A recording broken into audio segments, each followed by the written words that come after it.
Thiruvananthapuram Palode NSS ഹൈസ്കൂളിൽ കൊയ്ത്തുത്സവം നടത്തി. കൃഷിയിറക്കിയത് Peringamala north പാടശേഖരത്തിലെ 75 സെന്റിൽ. PTA പ്രസിഡന്റ് പ്രശാന്ത്, വിദ്യാർത്ഥികൾ, അധ്യാപകർ, രക്ഷകർത്താക്കൾ എന്നിവർ പങ്കെടുത്തു. ആലപ്പുഴ കൈനടി ഈരയിൽ പെൺസുഹൃത്തിനൊപ്പം ഷാപ്പിലെത്തി മദ്യപിച്ച് ബഹളമുണ്ടാക്കിയ പോലീസുകാരൻ അറസ്റ്റിൽ.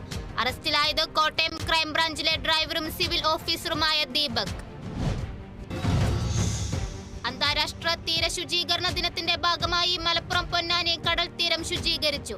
ശുചീകരണം വിവിധ വിദ്യാലയങ്ങളിലെ NSS യൂണിറ്റുകളുടെ ആഭിമുഖ്യത്തിൽ. പരിപാടി പൊന്നാനി നഗരസഭാ ചെയർമാൻ ശിവദാസ് ആറ്റുപുറം ഉദ്ഘാടനം ചെയ്തു. മലപ്പുറം വളാഞ്ചേരിയിൽ ഡോക്ടേഴ്സ് ക്ലബ് കോംപ്ലക്സിന് തുടക്കമായി. ഡോക്ടർ അദീല അബ്ദുള്ള IAS ഉദ്ഘാടന കർമ്മം നിർവഹിച്ചു.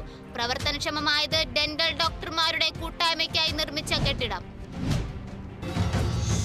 തെരുവുനായ കുറുകെ ചാടിയതിനെ തുടർന്ന് കാർ വൈദ്യുതി തൂണിലിടിച്ച അപകടം.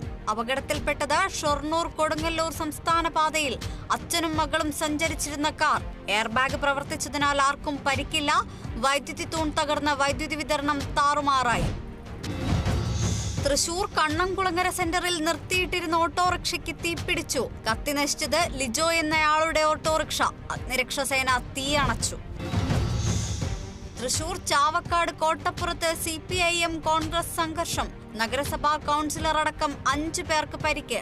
സംഘർഷത്തിന് കാരണം കോട്ടപ്പുറം സെന്ററിൽ ദേശീയപാത സർവീസ് റോഡിൽ മാർഗതടസ്സം സൃഷ്ടിച്ചവരോട് മാറി നിൽക്കുവാനാവശ്യപ്പെട്ടത്.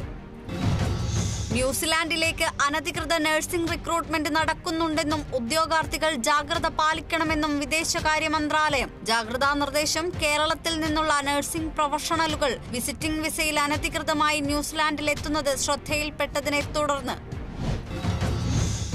തമിഴ്നാട്ടിൽ പോലീസുമായുണ്ടായ ഏറ്റുമുട്ടലിൽ ഗുണ്ടാ നേതാവ് സിസിംഗ് രാജ കൊല്ലപ്പെട്ടു. ആന്ധ്രയിൽ നിന്നും അറസ്റ്റ് ചെയ്ത പ്രതി കസ്റ്റഡിയിൽ നിന്നും രക്ഷപ്പെടാൻ ശ്രമിച്ചെന്നും തുടർന്ന് വെടിയുതിർത്തെന്നും പോലീസ് ഭാഷ്യം.